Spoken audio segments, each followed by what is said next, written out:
You had three groups with you in last time you ran for president. I wanted to know where they stand now. Okay. The Iowans who voted for you in the caucuses, your small dollar donors, and your family, in terms of interested in you running again, ready to support you again. Family, we're still working through that process. I mean, that's always how the family's doing at the time, and obviously you have to make a launch-out point. But when you have 7 kids, and you've got a lot of issues to deal with, and that's one of the things we're sort of working through right now.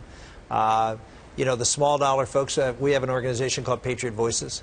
In the last year, I think we have 65,000 donors. So we still have a lot of really good small dollar donors, people who really responded to the message of really what the campaign was about, which is trying to help those folks in the middle of America who are struggling. I mean, that was our message on manufacturing and construction and energy, and really doing something to revitalize the core, the center of America economically. And that's what the campaign was really about last time. It resonated with people. It continues through Patriot Voices organization to resonate. And I think it resonates in Iowa, and that's one of the, I'm going to be in Iowa 5 days this month.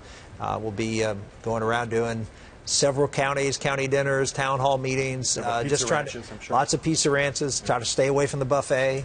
But I will, we'll get out there and talk to folks and see whether that message, it's all about message.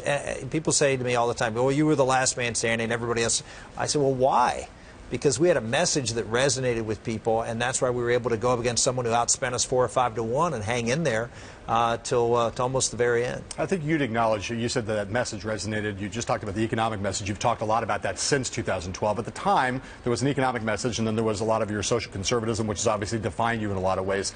You got dragged away from the economic message a lot in 2012. How do you keep that from happening if you decide to run again? Well, how do you keep that from happening this time? That's a great question. And the reason I sort of let myself get dragged away in many respects is because that was something that I was an unknown. I mean, if you recall, I came sort of out of the blue, if you will, and I had to tell people who I was across the board. I don't think anybody has any questions now about my positions on a lot of those issues which got brought up over and over and over again in the campaign. So I don't think I have to spend the time and energy. I think everybody knows where I am. I haven't changed my position.